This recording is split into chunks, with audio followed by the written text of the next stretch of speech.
mari kita renungkan di akhir tahun ini makna hidup dari kehidupan yang telah kita alami. Jadi selama 12 bulan ini, bukan 12 tahun, 12 bulan, kita telah menjalani hidup bersama Tuhan. Mungkin ada saat-saat yang indah, tapi ada saat-saat yang kurang mengenakan. Nah, itu kita renungkan. Maknanya dari 3 hal. Pertama, dengan merenungkan hidup kita belajar untuk menghayati bahwa Tuhan campur tangan dalam kehidupan kita.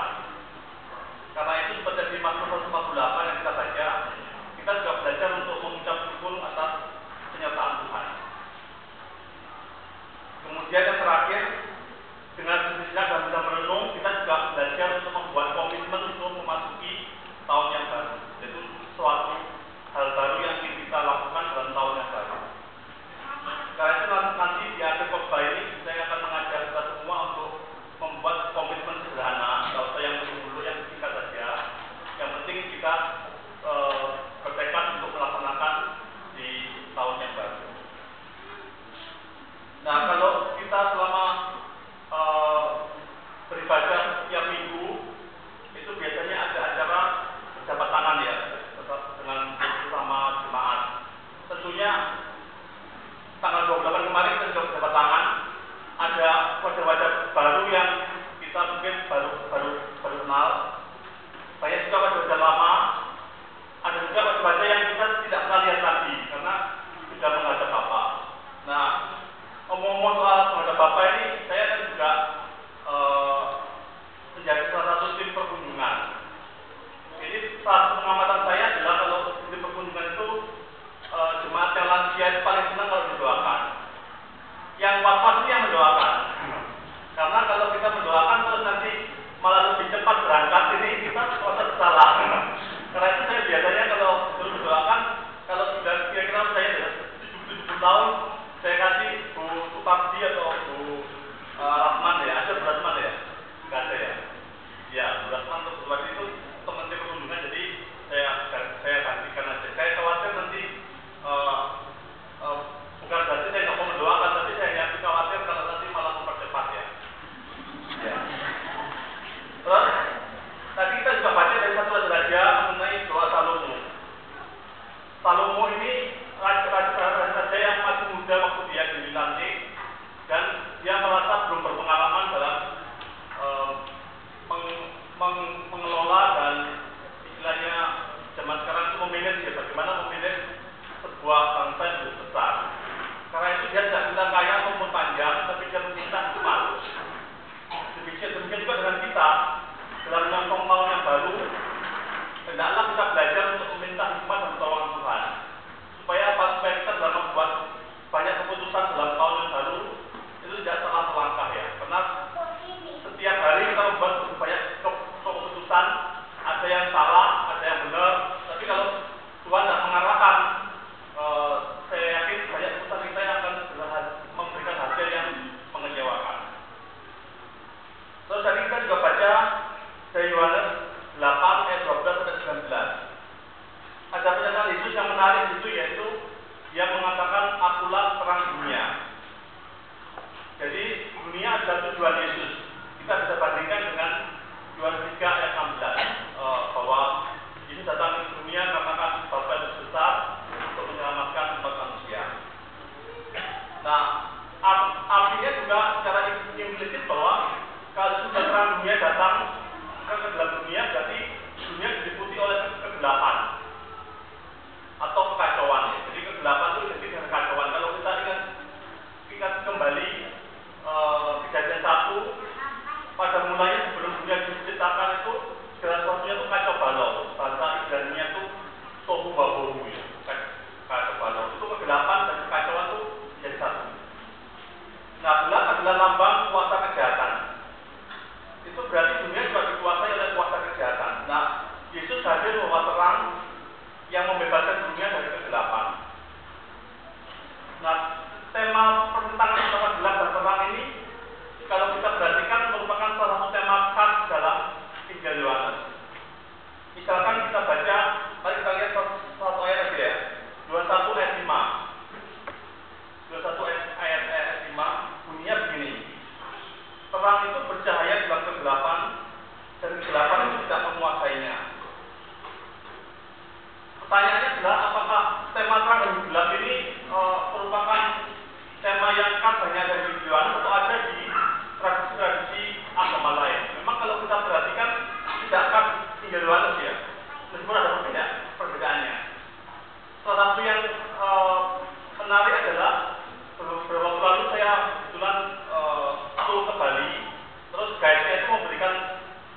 misalkan lampu kita semua matikan, maka lilin itu akan bercahaya menerangi kegelapan.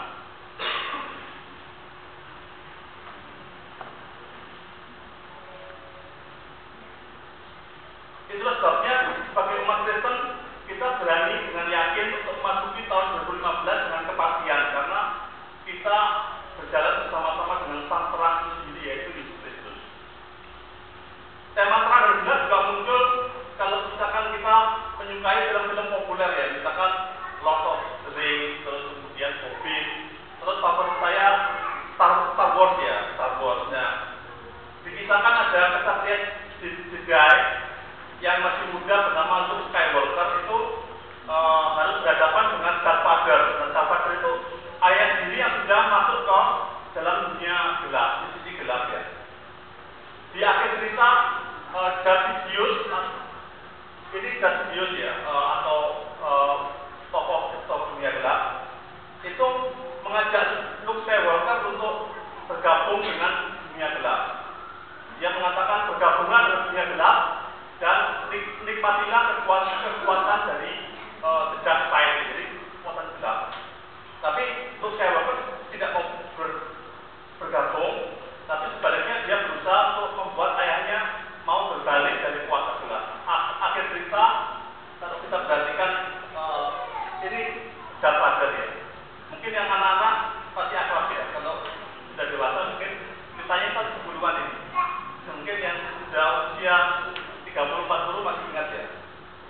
Nah kemudian Darth Vader akhirnya bertobat, akhirnya bersama-sama dengan Luke Skywalker akhirnya mengalahkan kuasa gelap. Itu ceritanya sebenarnya ada versi modern dari Mahabharata. Mahabharata bedanya Pandawa sama Kurawa kalau kita lihat di film-film itu. Tapi kalau Star Wars ceritanya antara sisi gelap dan sisi terang.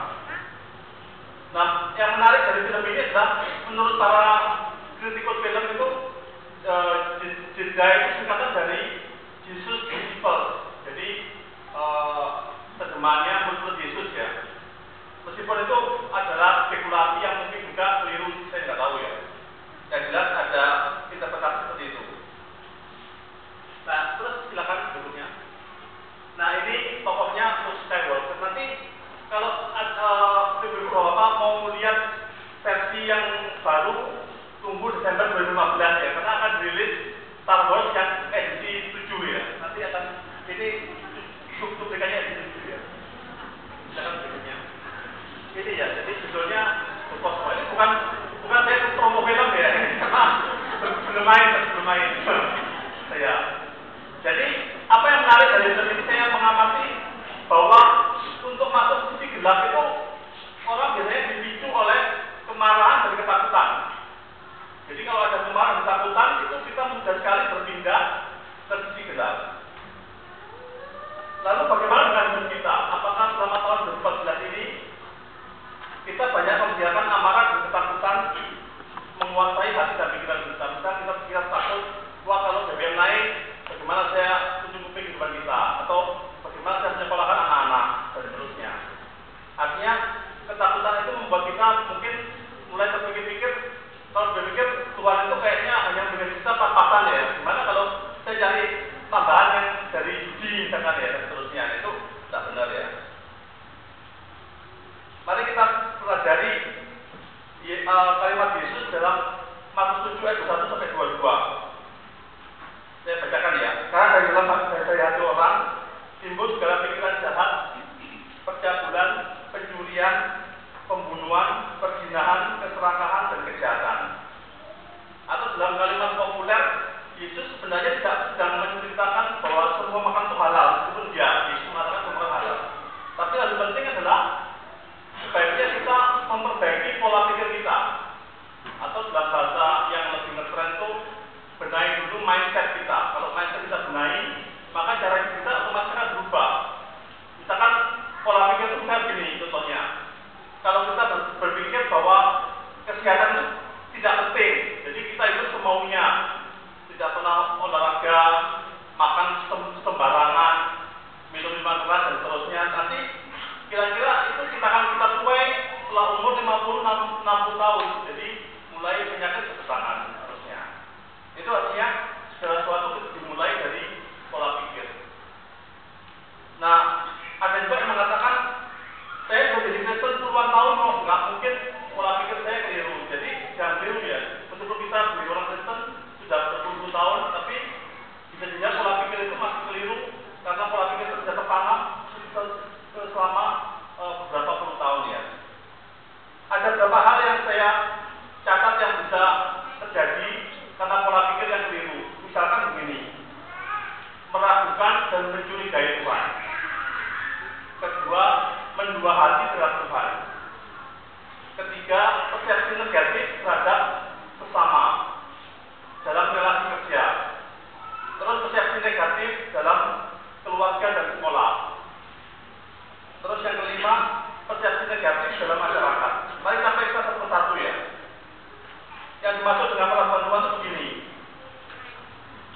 kita lihat film Exodus yang masih sering ya di bioskop ini, film Exodus itu ada cerita bahwa bangsa Israel dibawa keluar oleh Musa sedang bergerak ke arah laut Teberau ya.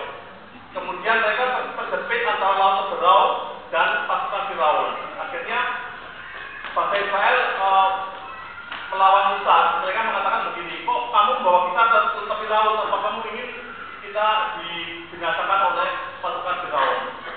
Jadi sebenarnya yang umat Israel itu protes itu bukan sekedar pada Musa, tapi pada Tuhan sendiri.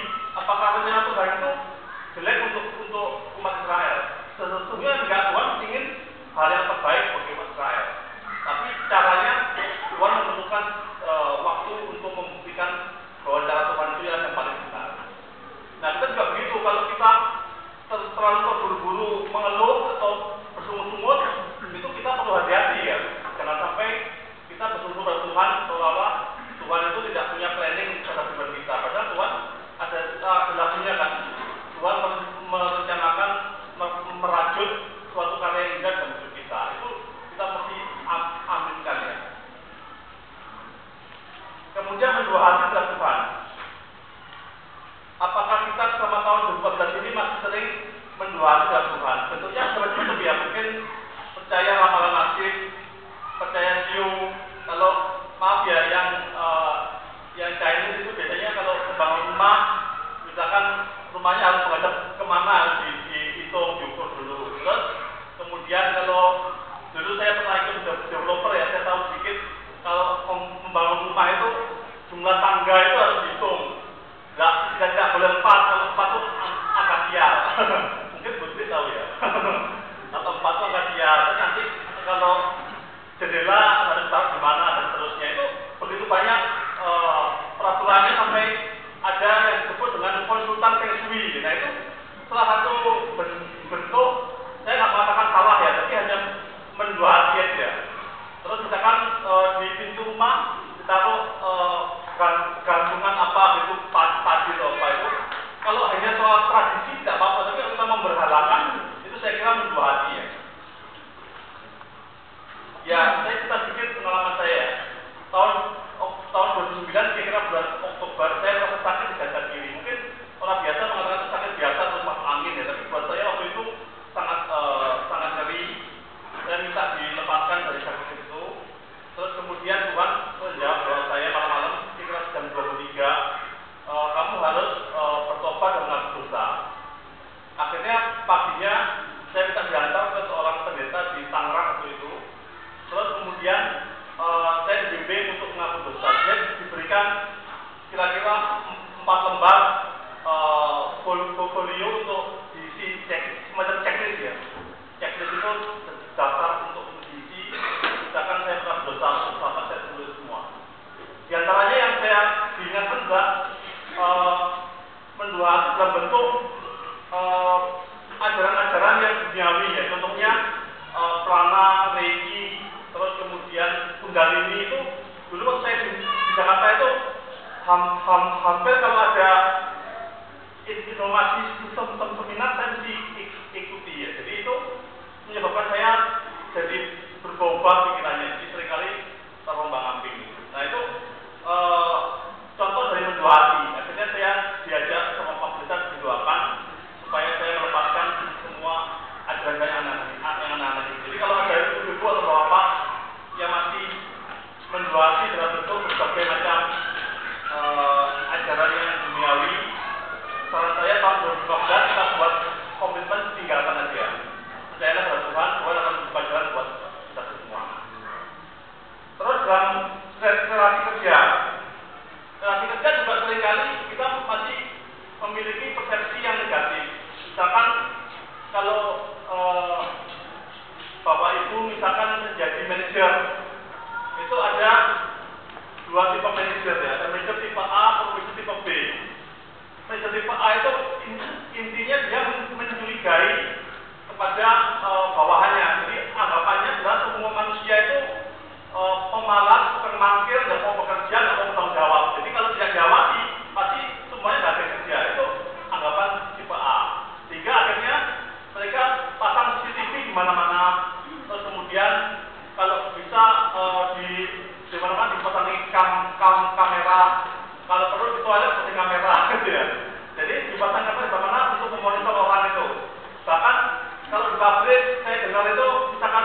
buang air itu sampai dihitung misalkan hanya boleh 5 menit gitu ya, kalau di pabrik. Jadi kalau karyawan itu buang air 5 menit, ya kan sudah bolos itu. Jadi itu tidak betul ya. Jadi yang tipe B itu lebih positif. Tipe B itu anggapannya adalah karyawan pada dasarnya mau bekerja dan bertanggung jawab, asal dipercayai dan diberi kesempatan untuk berprestasi. Nah, jadi ada tipe A sama tipe B. Nah, persoalannya apakah kita cocok yang mana, tipe A atau tipe B? Kalau kita selama ini masih cenderung ke tipe A, tidak percaya orang, maka kita perlu belajar untuk memperbaiki persepsi kita. Nah, demikian juga sebagai karyawan atau kebawahan, kita juga belajar untuk melihat manajer saya itu tipe apa dulu. Kalau manajer saya misalkan dia tipe A, ya kita harus bekerja ekstra keras untuk membuktikan bahwa kita tidak seburuk yang dianggapnya. Nah, kemudian persepsi negatif dalam kehidupan keluarga. Dalam kehidupan keluarga juga sering suami dan istri itu punya persepsi negatif ya. Misalkan begini, misalkan suami bekerja keras, mungkin 17 jam sehari, ulangi 10 malam mungkin ya. Terus dia berpendapat isinya di rumah enak sekali, dan istri saya ya bisa masak-masak, terus menghabiskan uang belanja gitu ya. Nah, sebaliknya istrinya juga punya pikiran negatif begini. Contohnya, ini tidak semua ya, contohnya aja. Misalkan istrinya berpendapat semua suami itu tidak bisa dipercaya, tukang selingkuh gitu. Jadi harus diawasi terus. Akhirnya tiap jam dikontrol, telepon terus. Tiap jam ditelepon. Jadi kalau ada yang tersindir, mohon maaf ya, jadi bukan maksud tersindir. Nah, kemudian akhirnya suami merasa tidak dipercayai. Akhirnya suami malah jadi selingkuh yang bukan kebetulan. Jadi itu kurangnya kepercayaan. Ada kisah ya tentang seorang kakek yang hampir meninggal, sudah mendekati ajal. Terus kemudian dia ditemani oleh istrinya yang setia. Terus kakek ini berbicara pada istrinya, istriku, selama 30 tahun engkau telah menemani saya. Waktu saya kehilangan pekerjaan, engkau ada di samping saya. Waktu rumah kita terbakar, engkau ada di samping saya. Waktu saya sakit kanker 5 tahun lalu, engkau ada di samping saya. Itu pasti memiliki suatu arti. Terus istrinya mulai terharu ya. Istrinya terus bertanya, ya Pak, artinya apa itu? Terus kakek ini jawab, artinya satu saja, yaitu engkau adalah istri pembawa sial.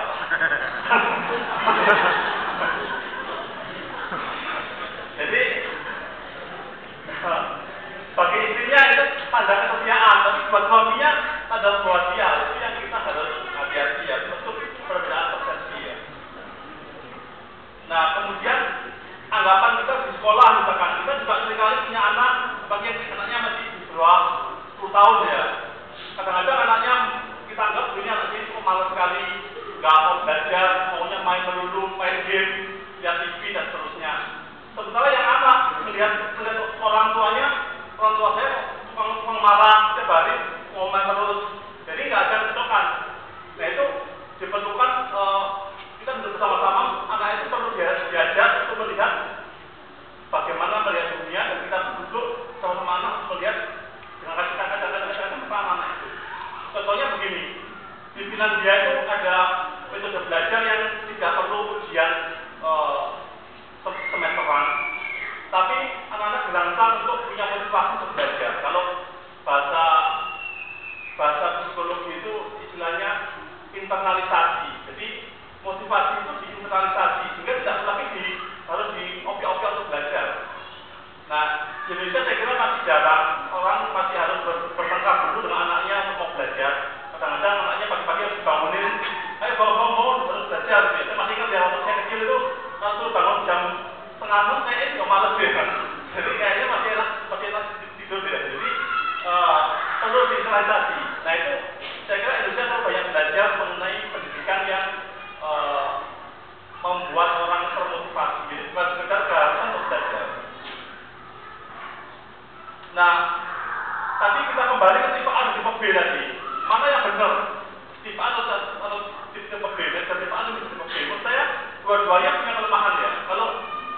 lebih terlalu percaya pada orang, nanti juga ditipu.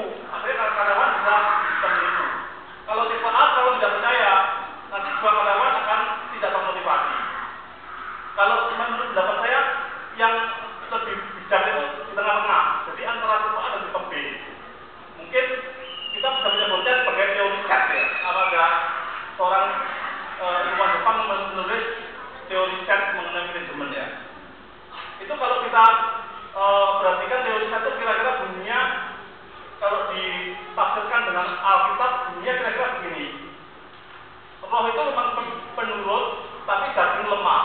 Dengan kata lain, manusia pada dasarnya punya motivasi, hanya saja seringkali dia memiliki kelemahan juga. Misalkan punya motivasi, tapi bangun pagi masih ogah-ogahan dan seterusnya. Terus berikutnya, persepsi negatif dalam masyarakat. Nah, kita juga mungkin punya persepsi negatif terhadap orang-orang di sekitar kita. Misalkan ya, kalangan Protestan seperti kita juga ini, kalau melihat saudara kita yang Pentakosta, itu mungkin ada yang berpikir orang Pentakosta itu kayaknya kurang waras ya, kalau biasa bahasa lidah ya. Jadi seolah-olah kita tidak bisa mengapresiasi bahwa itu bentuk ekspresi spiritual. Sebaliknya, kalangan Pentakosta juga punya persepsi orang-orang DKI itu kurang Roh Kudus ya, kurang beriman.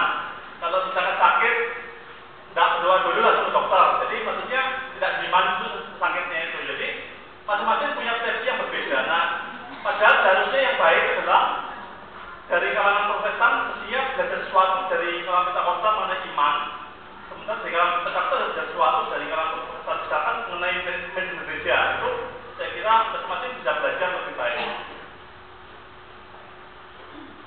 Demikian juga pola pikir negatif terhadap umat yang beragama lain kita seringkali terapkan ya. Artinya kita seringkali menilai umat beragama lain dari kacamata kita sendiri. Itu sebenarnya kurang baik ya. Kalau kita belajar memahami umat beragama lain ya, cobalah dengan pola pikir mereka. Kita coba simak bagaimana logika mereka itu. Misalkan begini, ada seorang teman yang meminta saran mengenai topik tesis ya. Kebetulan saya sudah selesai tesis saya, jadi saya dimintai saran dari teman-teman yang mau menulis tesis ya. Ada yang mengusulkan mau menulis tesis mengenai bagaimana radikalisme Muslim itu menciderai NKRI dan Pancasila. Ya, saya kira topiknya menarik ya. Hanya saja saya memberi saran begini. Cobalah tidak menghakimi dulu. Meskipun saya tahu radikalisme itu memang melukai NKRI dan Pancasila, tapi cobalah tidak menghakimi. Sebaliknya belajarlah untuk melihat apa akar persoalannya. Kalau menurut saya akar persoalannya itu adalah hermeneutik ya. Hermeneutik itu maksudnya ilmu menafsir kitab suci. Kalau kita perhatikan di kalangan Muslim itu hermeneutik itu artinya kitab suci ditafsirkan seperti firman yang dibisikkan langsung kepada seorang nabi. Terus langsung ditulis, nabinya bertaurus ditulis sehingga hermeneutik itu tidak ada. Sementara kalau di Kristen penafsiran Alkitab itu tidak langsung otomatis seperti Tuhan berfirman langsung tulis dikatakan itu tak begitu, tapi ada unsur budaya atau sejarah itu yang masuk, sehingga hermeneutik itu lebih hidup di kalangan Kristen. Sehingga kalau hermeneutik tidak dibenahi, akibatnya adalah kalangan Muslim lebih rentan atau lebih rawan terhadap potensi penafsiran yang legalistik terhadap Quran. Ya memang itu bukan solusi langsung, tapi saya kira itu merupakan cara pandang yang baru yang mesti kita perkenalkan pada saudara kita Muslim. Ada buku yang bagus yang diberikan Pak Penasihat Hukum kepada saya, judulnya Pemandang Tabib Melalui Kata Salib, yaitu mengajak kita untuk melihat persepsi umat Muslim dari kacamata mereka sendiri. Jadi kita jangan buru-buru menghakimi, tapi kita belajar bagaimana mereka berpikir, bagaimana mereka berprofesi dan seterusnya. Memang tidak semua orang Muslim itu mau bertobat ya, kita harus akui itu. Jadi jangan buru-buru kalau ada umat Muslim misalkan